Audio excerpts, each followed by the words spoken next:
Greetings everyone, this is SteamTeamRedubUK, CC Trainor-Ling, here to bring you another retro review from past seasons of The Loud House. In today's video, we take a look at the one episode from Season 2, which is the better version of Brawl in the Family, but the less than adequate version of Space Invader. Today's episode is titled, Room with a Feud. First we'll discuss the plot, and then my thoughts and critiques with my final score. So, let's get right into it. The episode begins with Lincoln getting fed up with hearing his sister's constant grievances about their current living arrangements. He gives him a savvy compatibility test in the attempt to find each of his sister's better roommates. Unfortunately, the new reshuffle results in his sisters getting on each other's nerves not long after switching rooms. Lisa then administers her own compatibility test, and besides Lincoln, everyone else hits it off just fine. However, when the girls overhear Lincoln saying he's going to put up with rooming with Lily just to make everyone else happy, his sisters reset their living arrangements back to how they were before and vow to make changes to their behavior instead. Well, that concludes the plot of the episode, so now we come to my thoughts and critiques.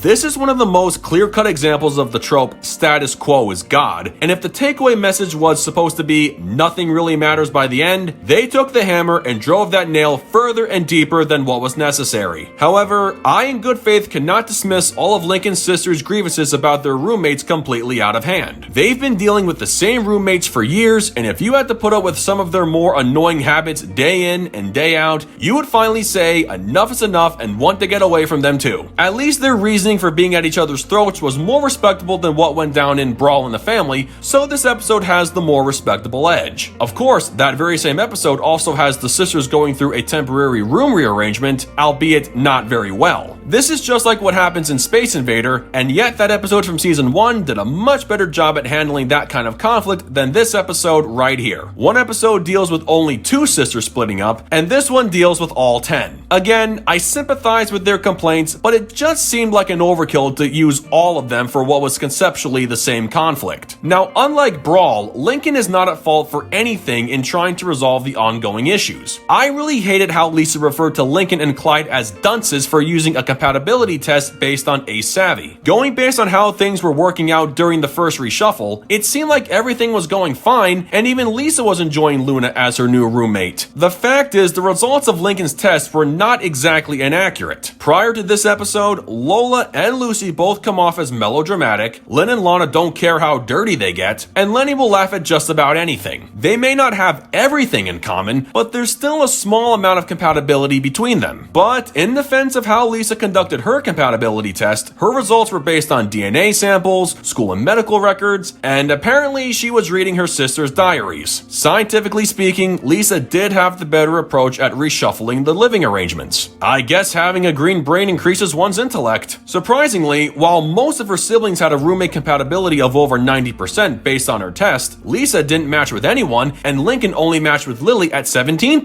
Oopsie or no oopsie, Lincoln felt he got cheated, and him wanting to call the whole thing off was the right thing to do. Still, I did find it a little commendable, heavy emphasis on the word little, that he was willing to take one for the team seeing how the rest of his sisters were having a good time. Sadly, much like the fallout of the first reshuffle, this was where the episode took another nosedive. The biggest problem this episode had was how the 2 room reshuffles were incredibly rushed in terms of timing and fallout. Lincoln initially saw good results from everyone when they used his compatibility test to find new roommates, but not even a full day had gone by before everyone started getting mad at one another. If there had been an on-screen time card saying 1 month or even 1 week later, I would have been more convinced that something was definitely wrong with that compatibility test. The same could be said after Lisa conducted her test. Even if you want to assume the results of Lisa's tests were going to yield better results than the results Lincoln initially handed out, there was still a less than 10% chance that the second reshuffle was going to end with everyone getting mad at each other all over again, and yet there was no time to see if that would happen. Lori and Lola could have ended up fighting over who should be more in control, Luna could get furious at Lana for getting mud in her amps and short-circuiting them, and who's to say Lucy wouldn't get annoyed by Luann and Mr. Coconuts? So because they only had about a minute before the story had to end, everyone just decided to go back to how they were living before. My question is the obvious one. Why? They couldn't stand each other with how they were rooming when the episode started, they continued to hate each other after swapping rooms the first time, and if we assume their second living arrangement was going to work out for most of them, why did they need to go back to how things were before? They could have put Lincoln back in his old room, have Lisa and Lily be together again, and everyone else could keep the roommates they had after going through the DNA-based test. So what was the lesson to be learned after all this? You can change roommates all you want, but you really need to change your attitude? You need to learn to get along with others? Seriously, what's the lesson here? Whatever it was, the sisters are never seen coming to any of those conclusions. Just like their brother, they were willing to make things work with who they were rooming with before if it meant making everyone happy, but this ending felt very phoned in. One brother making a sacrifice for 10 sisters versus 10 sisters making a sacrifice for one brother. You can do with that as you please. Overall, this episode leaves you scratching your perfectly normal and non-glowing green head with one question. What was the point to any of this? This was just a combination of Brawl in the Family and Space Invader, and yet the final product from mixing a bad plot with a good one gives the second season one of its more pointless episodes. One compatibility test yielded good results in the beginning and then turned sour way too quickly, while another test yielded better results with no time to see if that too would go sour. Everyone had a moment of self-righteousness and were very sacrificial to a degree, but all the ending gives the viewer is a reset of the status quo. In this case, everyone going back to living with the same roommates they couldn't stand in the beginning. I don't know what the lesson the writers were going for, but it honestly seemed like nothing was to be learned from the start. This episode could have been way more interesting with a better shot at character development, but pulling a 360 like they did here was very underwhelming. With that said, I give Room with a Feud a 5 out of 10. Well folks, that concludes my review of Room with a Feud. As always, sometimes you come to expect the status quo in every cartoon to be reset regardless of how many times they try to forego it. But with the kind of reset we got in this episode, after the kind of build-up it gave throughout the plot, you come to feel as if you wasted your time watching it. And that's pretty much what this episode is. A complete waste of time. So what did you guys think of it? Love it? Hate it? Something you would add? Change? Keep it as it is? Let me know in the comments below, and make sure to subscribe to this channel for the latest Loud House content. That's going to do it for me. I'll catch you guys for the next video, but until then, this is SteamTeamRedubUK, CC Trainor-Ling, signing off. Peace out, home slices.